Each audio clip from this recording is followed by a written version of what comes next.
Deal से पहले Trump की तरफ से वार्निंग पर वार्निंग आ रही है। ऐसे में बात कैसे बनेगी? ट्रंप की इन धमकियों से बात बिगड़ तो नहीं जाएगी? और सवाल तो यह भी है कि क्या गन पॉइंट पर पीस डील हो सकती है?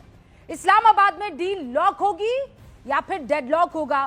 क्योंकि पहले यह कहा गया कि हमने जो 10 शर्तें रखी है उसमें से एक आध को छोड़कर कोई शर्त मान नहीं रहा है अमेरिका।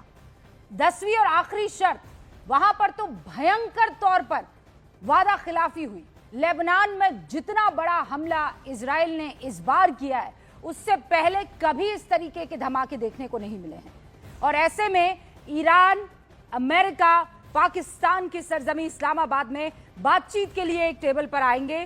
क्या यह बातचीत सफल होगी या फिर डेडलॉक जो है वो और ज्यादा मजबूती से लग जाएगा? यही है आज का मुख्य सवाल और इसका जवाब तलाशने के लिए सारी तस्वीरों पर तो नजर हम रखे ही हुए हैं, जो इस वक्त हालात है उस पर तो नजर रखे ही हुए हैं, लेकिन हमारे साथ जो खास मेहमान जुड़े हुए हैं उनसे आपका तारुफ करवा देना चाहती हूं। कमर चीमा साहब हमारे साथ जुड़ चुके हैं, जो कि राजनीतिक विश्लेषक है, आपसे कुछ ही देर में जुड़ेंगे। पाकिस्तान से हमारे साथ लाइव जुड़ेंगे एयर कोमोडोर कार्तिकेय काले हमारे साथ जुड़े हैं डिफेंस एक्सपर्ट के तौर पर, और राजीव नयन साहब भी हमारे साथ जुड़े हैं डिफेंस एक्सपर्ट के तौर पर। सिद्धार्थ मिश्रा मेरे सहयोगी इस वक्त आप देख रहे हैं स्क्रीन पर। रिफत अब्दुल्ला, मैं आपको बता दूं रिफत से आज बातचीत इसलिए महत्वपूर्ण है क्योंकि आप कॉन्फ्लिक्ट जोन का नाम लीजिए और रिफत ने वहां पर लंबा अरसा रिपोर्टिंग की है न्यूज़ 18 इंडिया के लिए। चाहे वो लेबनान रहा हो, आपसे पहले जब इजराइल अटैक कर रहा था, लगभग 1 महीना रिफत वहां पर रहकर आए हैं। और इस वक्त जब मैं आपसे बात कर रही हूं और रिफत के बारे में जानकारी दे रही हूं, रिफत तेल अवीव में मौजूद है, यानी इजराइल में मौजूद है। दोनों एक दूसरे को फूटी आंख नहीं सुहाते हैं।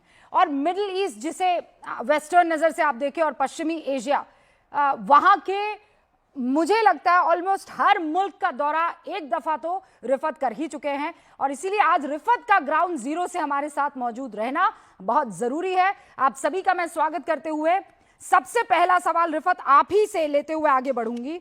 इस वक्त तेल अवीव में आप मौजूद हैं, इजराइल किस तरीके से इस डील को देख रहा है?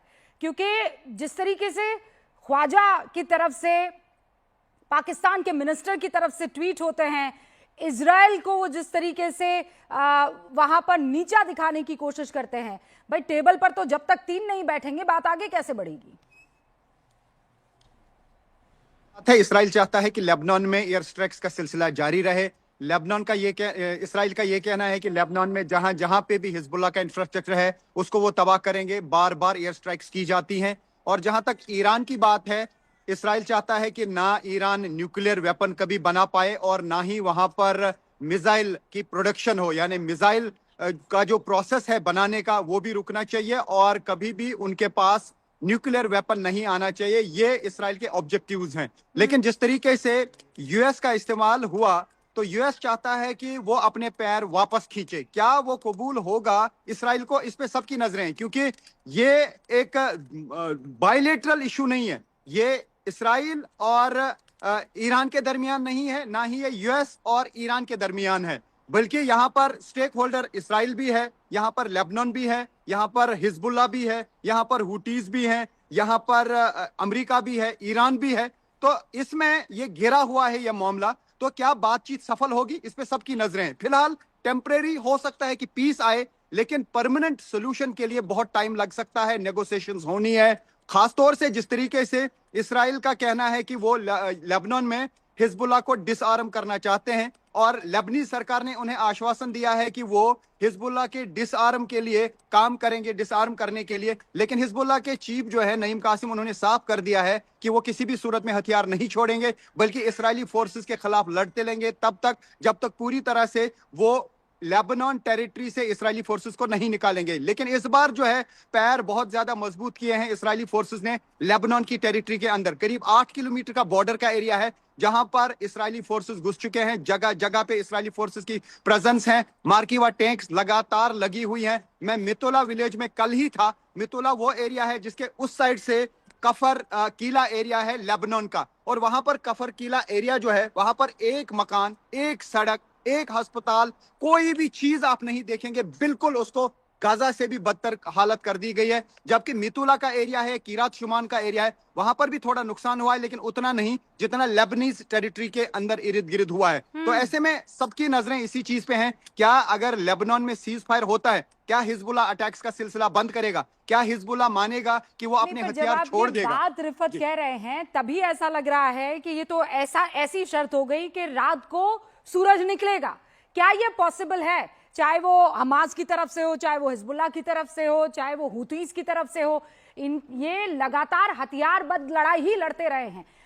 एक बड़ी खबर मैं आपको दे देना चाहती हूँ और उसके बाद मेरे बाकी सारे सहयोगी यहाँ पर आप के सामने अपने पॉइंट्स रखेंगे। शहबाज शरीफ से मुलाकात करने वाले हैं दोनों प्रतिनिधिमंडल, पाकिस्तान के पीएम से दोनों प्रतिनिधिमंडल, ये डेलीगेट्स जो आए ईरान के और अमेरिका के, वो मुलाकात करने वाले हैं और उसके बाद ही आगे ये मसला बढ़ेगा। लेकिन फिलहाल जो बड़ी खबर है मैं आपके सामने रख देना चाहती हूँ, फुल स्क्रीन पर जरा इसे प्ले कीजिए। बड़ी खबर आज की यह है कि इस्लामाबाद जेडी वैंस पहुंच चुके हैं। इस वक्त की वर्ल्ड ब्रेकिंग ये है कि पाकिस्तान में पीएम शहबाज शरीफ से दोनों डेलीगेट्स मुलाकात करने वाले हैं। दोनों कौन? पहला बिंदु ईरान, वो प्रतिनिधिमंडल जो है वो पहले से ही मौजूद है वहां इस्लामाबाद की जमीन पर, और दूसरा अभी हमने आपको तस्वीरें दिखाई, जेडी वैंस का जो डेलीगेशन है वो पहुंच चुका है इस्लामाबाद। वहां पर पहले पाकिस्तान के प्रधानमंत्री से बात करेंगे दोनों, और उसके बाद आगे का क्या उनका शेड्यूल रहता है वो आपको हम बताते जाएंगे और तस्वीरें भी दिखाते जाएंगे।